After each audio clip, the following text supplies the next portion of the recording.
Hey guys, wanted to do a quick vid just showing you the differences between Rick Hinderer's XM-24 and the knife that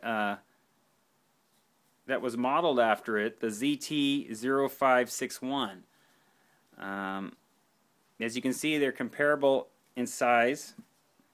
Both have a 4-inch blade, or about a 4-inch blade. Handle's a little larger on the XM-24. Shaped a little bit different, has more of a pointier tip on the handle there. Blade stock, it's going to be a little small, a little thinner, I believe, on the ZT knife.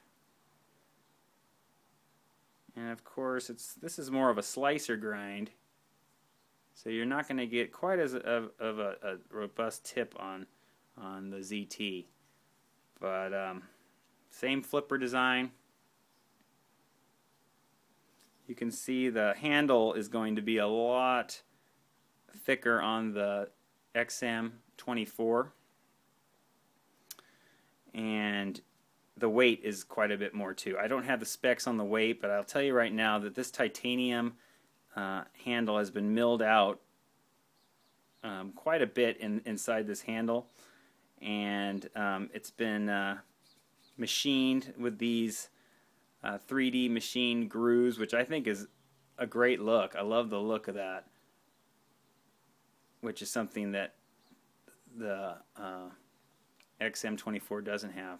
So this is a lot lighter knife. If weight is an issue, this is a knife that's going to be definitely something you would want to look into. Now, of course, the price is considerable. There's a considerable difference. You're paying, 2 to 3 times more for this knife. So, is it worth it? I don't know. I don't know what your needs are. Basically, no, probably not. If you're looking for a knife of this size, and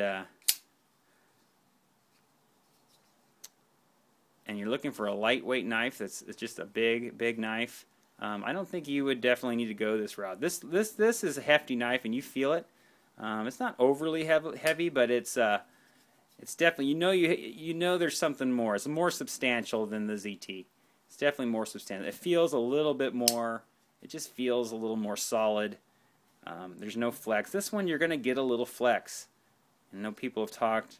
I get a little, not much, a little bit of flex. And you got to make sure you don't put your hand on the lock bar, because you'll really get it. So you hear that? Because I'm pushing down, it moves it a little bit. So you got to keep it off. But when you don't have your finger on there, it's solid. There's no blade play, but it's just not quite as solid feeling as the Hinderer XM-24. Wonderful knife, though. This is an outstanding knife for the money. I think it's you can't beat it. It has a low what am I saying? The pocket clip is deep carry, and compared to the Hinderer, which isn't too bad. You're not seeing too much. You're seeing about that much out of your pocket, but this one really hides in your pocket, the ZT.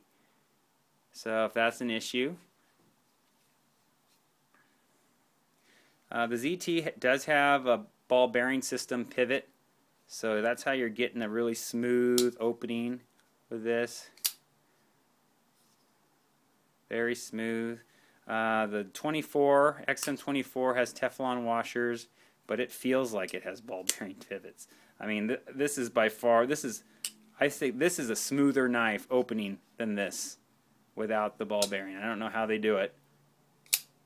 Don't get me wrong, this one is lightning smooth and fast, but for some reason, and it may be the weight of the blade, I don't know what it is, but I don't think so, because I have a 3-inch, and the 3-inch is just as smooth. So something he's doing there is doing it right. So that's what I'm talking about, the quality. Just the little extra things is what you're paying for with the XM-24.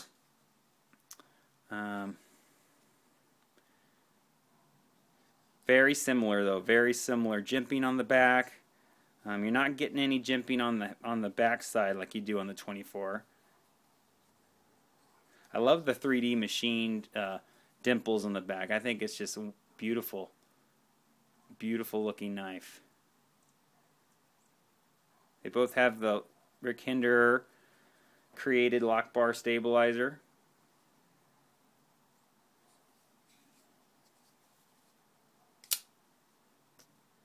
ZT right there on the blade, and now the new Hinderers have the Hinderer logo. Similar, basically a similar etch. That dark etch is what you're going to see on the newer Hinderer knives.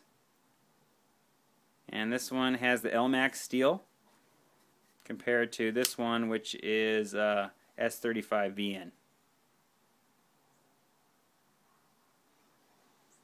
Both excellent knives. Personal preference on whether it's worth the upgrade or not, but both, if money's a factor, I wouldn't hesitate to buy this knife. Excellent knife, and you can even get it on the forums at a second hand. A really good example, unused version for around $200 now.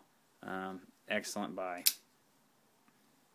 Thanks, guys. Appreciate the time, and we'll talk to you soon.